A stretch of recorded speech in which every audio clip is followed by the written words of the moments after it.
Y adelante, JJ, es toda tuya, maestra Beatriz Pereira, nuestra invitada de hoy. Adelante. Y siguiendo un poco con lo que estábamos platicando ahorita,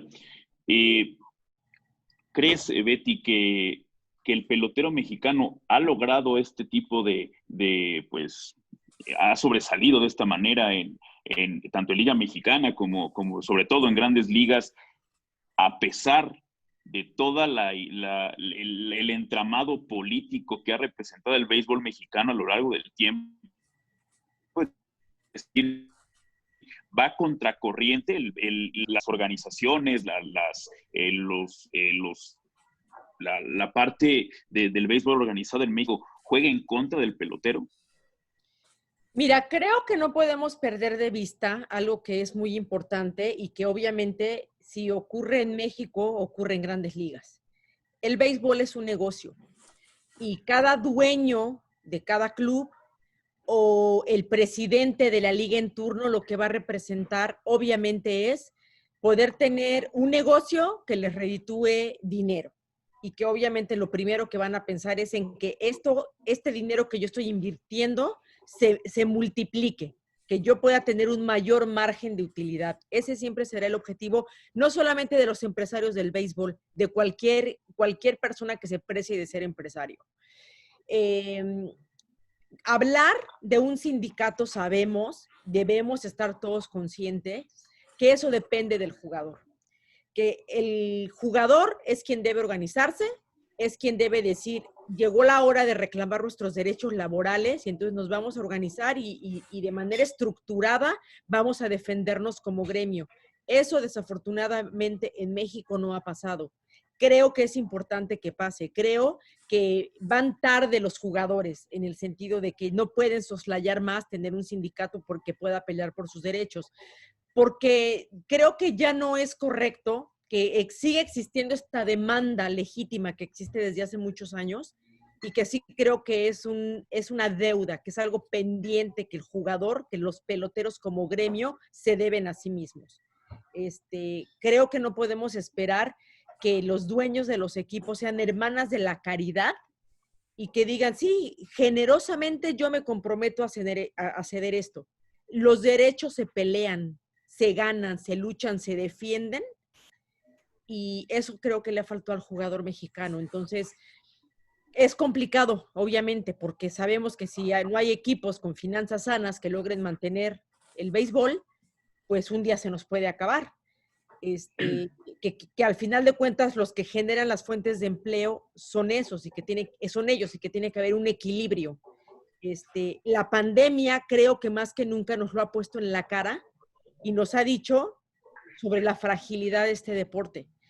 Y no se trata de actuar como reporteros fans, pero yo creo que ustedes, que quienes nos escuchan, estamos en el béisbol, lo queremos porque crecimos en los estadios de béisbol o crecimos viendo el béisbol en la televisión y que si esto se acaba es en perjuicio, pues no nada más de todos los que trabajan en un estadio de béisbol, del pelotero que es al que contratan para llevar a cabo este espectáculo, de nosotros como periodistas o como comentaristas o como cronistas o lo que hagamos en el mundo del béisbol. Entonces, creo que los dueños de los equipos tienen una responsabilidad enorme, como nunca, de preservar el deporte. Y que los jugadores llegó el momento que tienen que pelear por sus derechos y que tienen que hacerse respetar y tienen que hacer valer su voz como gremio. Híjole. ¿Cómo das ideas, Betty? ¿Cómo das ideas? Camille Hamster. Estamos platicando con Beatriz Pereira, reportera de proceso. Y déjeme decirle, cuando digo reportero de proceso, así, no sé qué cortito, se alarga mucho el término. Por ejemplo, ojalá esté Pamela ya. Por ejemplo, Ana Gabriela Guevara, sí lo puedo decir. Sí, se le dejan. Edmundo Estrella, adelante. Oye, en este sentido, lo acabas de plantear sobre el directivo y demás, ¿habrá alguna obra en lo futuro que se llame El Directivo por amor al béisbol y al negocio o una cosa así? ¿Cómo lo ves? No, mira. Yo creo que hacer este libro o hacer cualquier otro es justamente para preservar la historia de los personajes principales del juego. A ver, yo no creo que haya directivos que no valgan la pena contar sus historias. A ver, a mí me parecería interesante rescatar la historia de Pepe Mais. Te diría sí y no. Porque, a ver, es un directivo de toda la vida en el béisbol, pero yo creo que la historia de Pepe Mais es de las más conocidas. Ajá, todos sabemos que Pepe Mais fue el niño que jugó representando a México en las ligas infantiles, que se convirtió en el dueño. Yo creo que la historia de Pepe Mais la sabemos. Alfredo Harp se ha encargado de contarnos su historia a través de libros. Sabemos incluso cosas tan íntimas como cuando este empresario fue secuestrado y cómo lo que le pedía a sus captores era que le pusieran un radio para que él escuchara los juegos de los diablos y era su razón de ser, su razón de mantenerse con vida. Es una historia ya contada.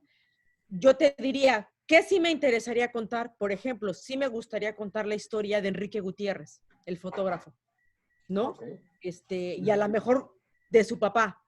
¿Por qué? Porque lo que ellos han aportado y dejado en el béisbol, esta imagen gráfica, me parece muy valiosa. Claro que me interesaría contar las historias de algunos managers por lo mismo. Me gustaría contar historias como las de algunos cronistas del béisbol. No quiero ofender a alguno ni que ninguno se sienta marginado o algo, pero yo te diría, a ver, Óscar Soria. Óscar Soria es un hombre que ha estado muchísimos años en el béisbol y creo que lo que sabemos nada más es que, sí, Óscar Soria narra a los Naranjeros de Hermosillo y Óscar Soria narra, pero yo no sé más de Óscar Soria, no sé su historia, no sé de dónde salió. Es decir, hay muchos personajes que no son directivos necesariamente, pero que han estado una vida entera en el béisbol y que a lo mejor valdría la pena rescatarlo, así como hice la del Mago Septién. ¿Por qué? Porque yo fui muy cercana al Mago Septién, porque lo conocí en persona, porque fui a su casa, porque conocí muchas cosas íntimas de él. O, por ejemplo, lo de Francisco Toledo. Lo de Francisco Toledo me parece importantísimo que un personaje de su envergadura haya visto el béisbol como un propósito para crear obra, ¿no? O sea, que él mismo se vistiera, que se pusiera unos arreos, que se pusiera un peto y una careta, y que se fuera a la Mixteca a tomarse fotos, o que dijera, mándenme una careta, mándenme un bat, que él hiciera una obra donde reivindica al pelotero negro, al pelotero veracruzano, que hizo una historia muy importante en México, me parece fundamental. Y te diría, porque ahorita que ya se está sabiendo lo del libro, ya me están lloviendo las críticas y ya me están diciendo, ¿cómo te atreviste a escribir algo sobre López Obrador? Yo escribí de López Obrador, no porque sea presidente, yo lo entrevisté hace 14 años. Y López Obrador, pues nos guste o no nos guste, nos caiga bien o nos caiga mal, es un señor que se ha convertido en un parteaguas en la historia de este país, insisto, para bien o para mal. Y contar su historia de niño pelotero, que mucha gente ahora me dice, ojalá si hubiera sido pelotero y no hubiera sido presidente, nos hubiera ido mejor. Pero contar la historia al final de cuentas de un niño de escasos recursos, que vivía en un lugar como Tabasco, lleno de agua, que se iban a jugar juegos de béisbol en canoa, que iban y el que ganaba le tocaba que en el pueblo en el que jugaran lo invitaran a comer. Y que además a mí me pareció, cuando hablé con él, que él me contaba esta historia, cuando yo sea presidente, porque esa es su frase, el béisbol va a tener en México el lugar que se merece. Y ya me reuní con Carlos Slim y ya le reclamé que por qué tiene 15,000 equipos de fútbol y no tiene uno solo de béisbol. ¿Por qué no ayuda a masificar el béisbol? ¿Por qué no le da más este deporte? Y cuando yo sea presidente, yo le voy a dar al béisbol el lugar que se merece. Honestamente, yo no creo que con ProBase el béisbol va a tener el lugar que se merece, pero sí me parece interesante cómo sabemos que es un hombre aferrado, sabemos que es un hombre, yo te diría hasta necio, de ideas con las que se casa y nadie se las puede sacar de la cabeza. Llegó y se sentó en la silla presidencial y de lo primero que empezó a hacer fue decir que se destine 350 millones de pesos para hacer mi proyecto del béisbol. No tiene pies ni cabeza. no pueden ejercer el dinero. Quizá no se va a cumplir el objetivo ni de masificar el béisbol, ni de que más peloteros mexicanos lleguen a grandes ligas. Pero me llama la atención cómo en su amor al béisbol, o en su necedad, o en su obsesión, él hace 14 años, con pelos y señales, me dijo lo que iba a hacer y es lo que está llevando a cabo ahora. Entonces era una historia que había que incluir, ¿me explico? Y como esos, bueno, pues a lo mejor los personajes nos pueden caer mejor o peor, pero hay muchos que creo que sus historias sí tienen que ser contadas. Y finalmente les das un balance, ¿no? En el marco beisbolero, estrictamente hablando. Sí, yo estoy segura y que, a ver, muchas personas han leído las más recientes historias que he escrito, ¿no? Gracias a que ahora hay redes sociales, la historia de Oliver Pérez o la de José Urquidi, que son de las más recientes que he hecho. Sí, muchas fueron, se viralizaron, a mucha gente les gustó.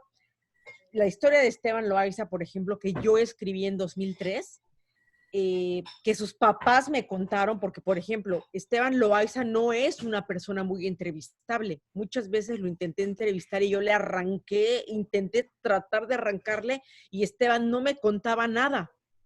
Lo mismo Adrián González. Adrián González es un pelotero de muy pocas palabras. Tuve que recurrir al papá de Adrián para que me contara la historia de Adrián, y tuve que recurrir a los papás de Esteban Loaiza para que me contaran la historia. No les quiero adelantar mucho la historia de Esteban Loaiza porque quiero que la lean, pero Esteban Loaiza, cuando era un niño, acudió a una escuela especial porque unos psicólogos lo diagnosticaron como si fuera un niño retrasado mental. Iba a una escuela especial. Entonces, sus papás al tiempo, en perspectiva, se reían y decían, sí, mira, en 2003 nuestro ganador de 21 juegos en la Liga Americana, mira, nuestro candidato al trofeo Cy Young, el retrasado mental, míralo dónde está, ¿no?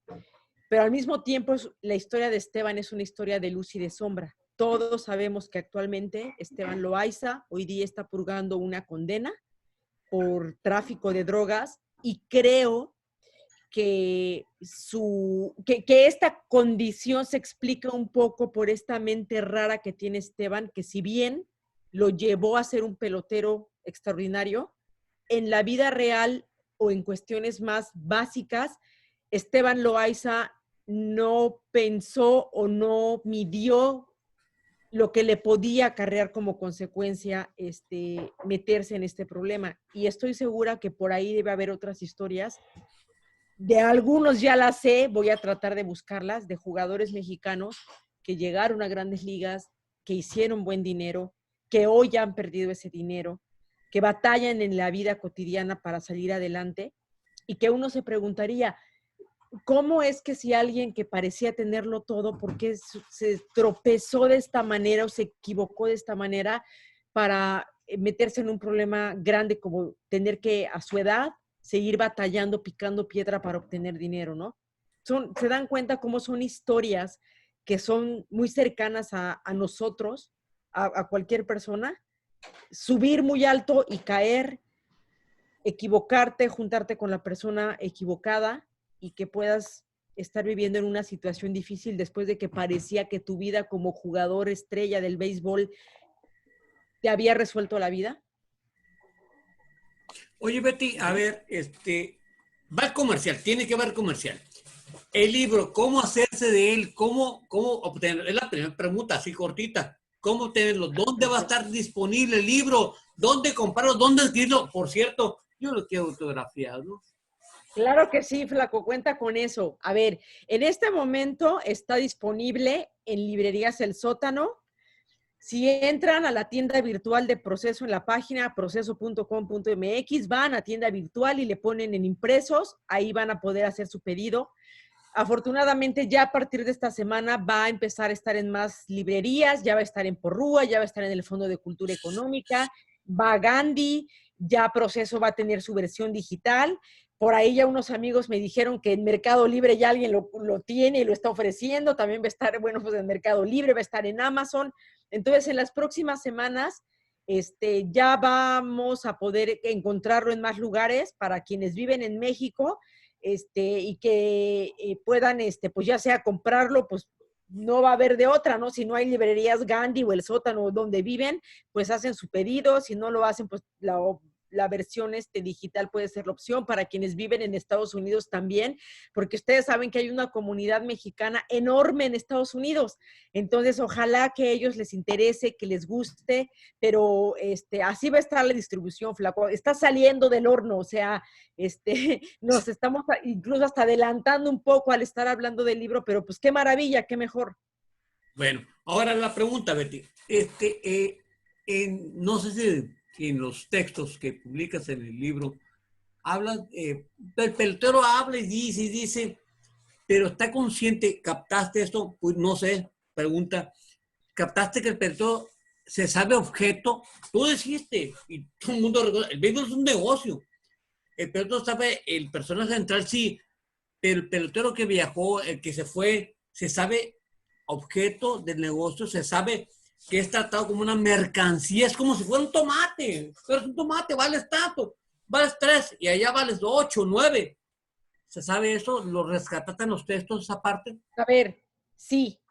Yo te diría, la historia de Francisco Córdoba tiene un pasaje muy dramático de cuando él jugaba para los Venados de Mazatlán y estaba su esposa en Veracruz, murió su hijo, su recién nacido, y Francisco Córdoba pidió dinero prestado para que pudiera enterrar a su hijo y no le dieron nada. Y es una espina que me dijo que tenía encajada, y entonces dice, no vuelvo a jugar con ese equipo porque cuando necesité no me dio. Vinicio Castilla, cuando lo cortan los Padres de San Diego en su última temporada, y con lágrimas, su hijo tuvo que escuchar que su papá le dijo, mi hijo, ya mañana no vamos a venir al estadio porque ya me corrieron. Por fortuna, después los Rockies de Colorado lo contrataron para que fuera a jugar sus últimos días en Grandes Ligas y se pudiera despedir de la afición. Y estaba su esposa ahí, yo la vi sentada, estaba con su hermano Carlos, y te das cuenta, sí, claro, cómo un día llegan y te van a decir, ya no sirves, ya estás viejo, te tienes que ir, ya estás grande. Por supuesto que lo saben. Saben que es parte del final de una carrera, saben que a veces van a tener que ganar poquito, saben que a veces, aunque rindan mucho, no les van a pagar tampoco tanto. Por eso, otra vez, por amor al juego. Muchos de estos personajes han aguantado, estado por amor al juego, porque la vida pasa en el diamante. No conocen otra vida y no quieren conocer otra vida muchos de ellos. Se deben al campo, se deben a llegar, a salir, a calentar, a estirarse, a tirar la bola, a josear con el compañero. Muchos hicieron mucho dinero, muchos no hicieron tanto dinero, pero ahí están, por amor al juego. Bien.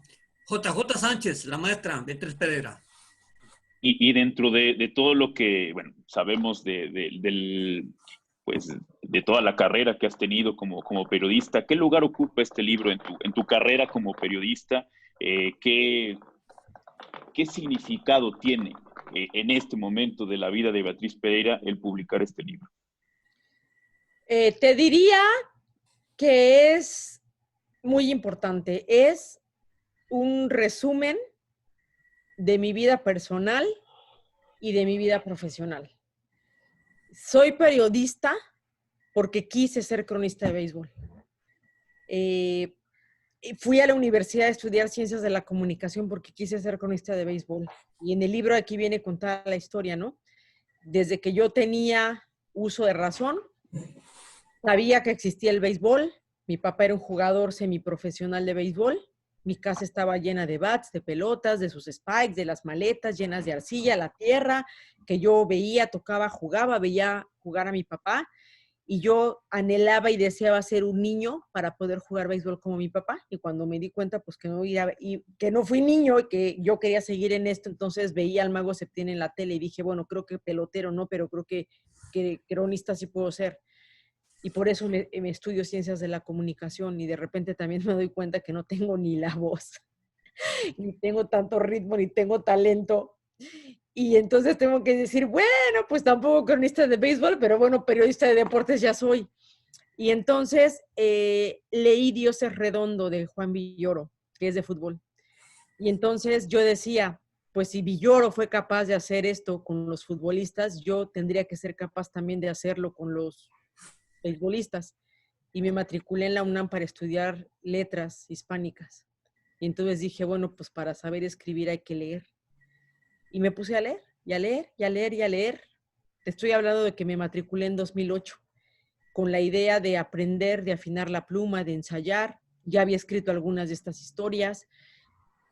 Me daba un poco de vergüenza escribir algo que no fuera digno de la gente, de que lo leyeran y dijeran si vale la pena. Don Julio Scherer me decía muchas veces, señora, escribe un libro, señora, haga algo, a usted le gusta mucho el béisbol, haga algo por esto que a usted le gusta. Y yo le decía, no, México es un país que la gente no lee, la gente no compra libros, a la gente no le interesa.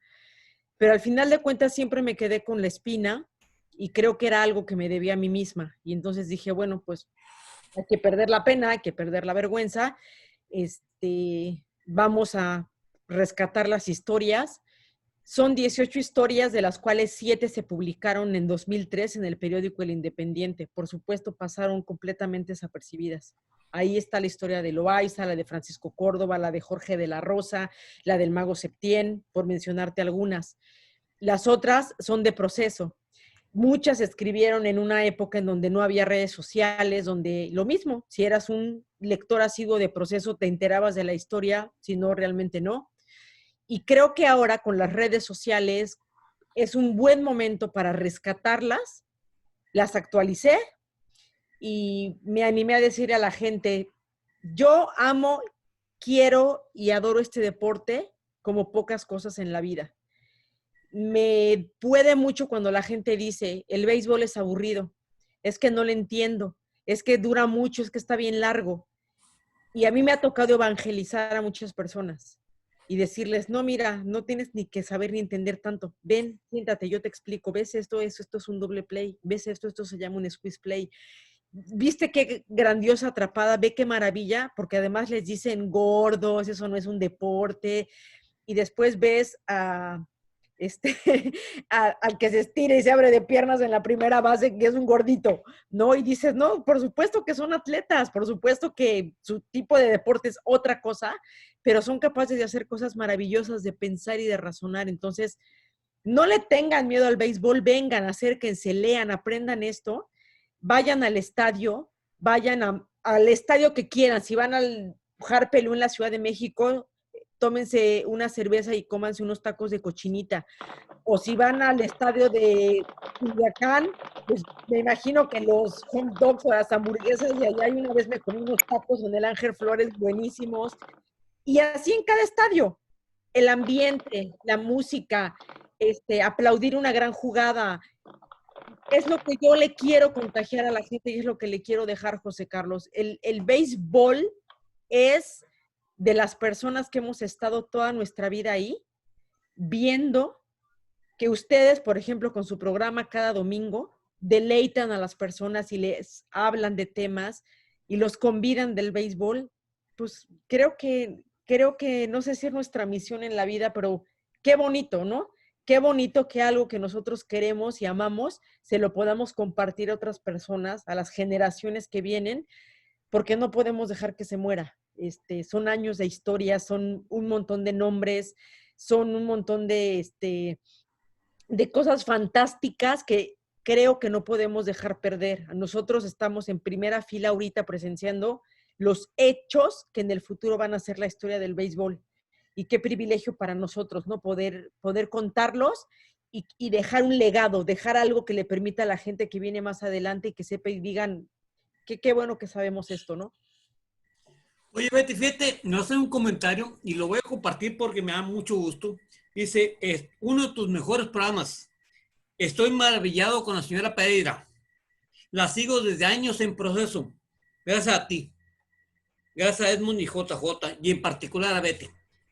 No sé no sé por qué tengo de que este libro lo sufriste, Betty. Espera, creo que este libro lo sufriste.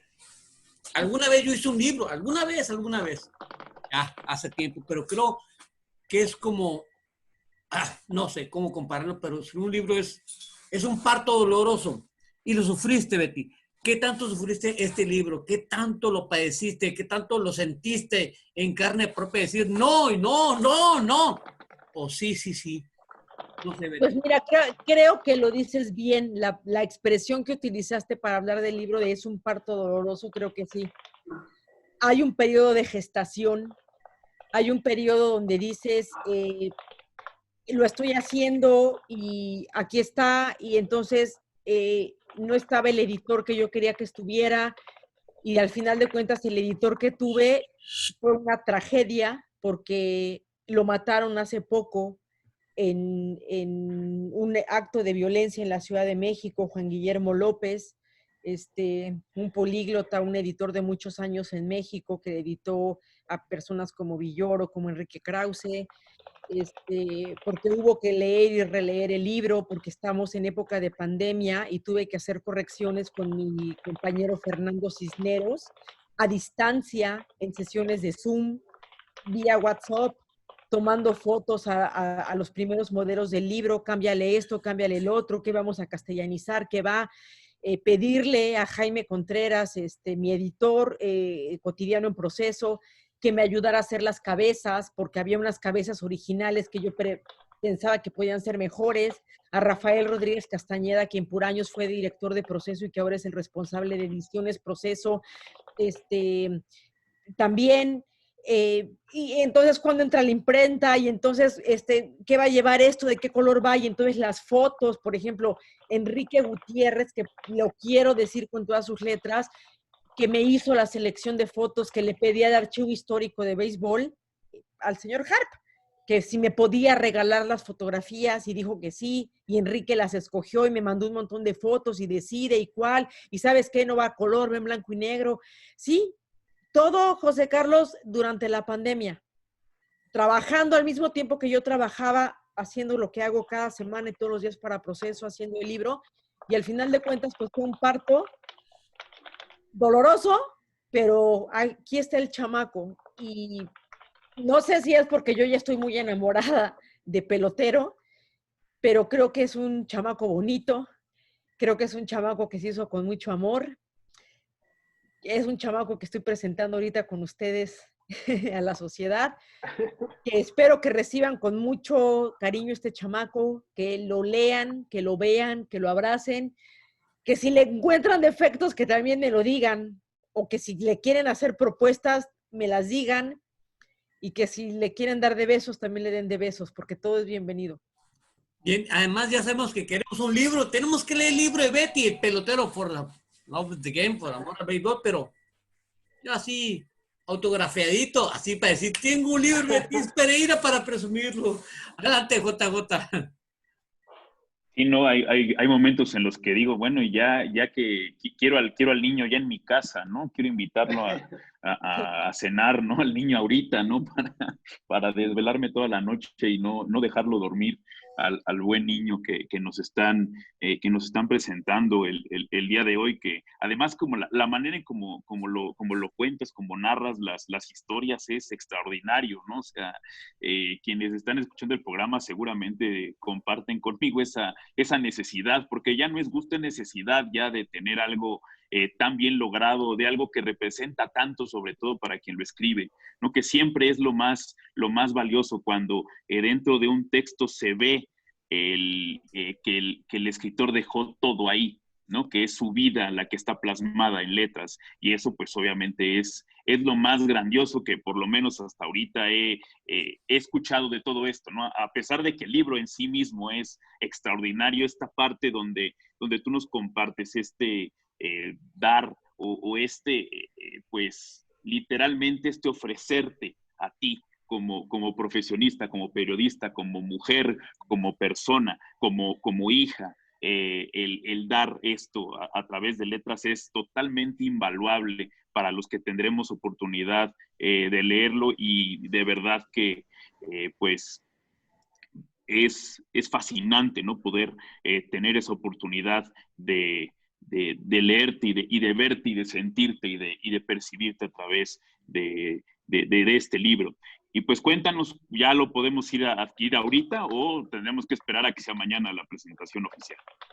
No, a ver, la presentación oficial va a ser el lunes 30. Lo que pasa es que mi querido Alfonso Lanzagorta puso este lunes 30 y este lunes es 23. Entonces va a ser de mañana en 8 días y ya para cuando sea la presentación, que ojalá ustedes y quienes escuchen esta transmisión se puedan conectar. Les vamos a hacer llegar el link del Facebook Live en la cuenta de Proceso.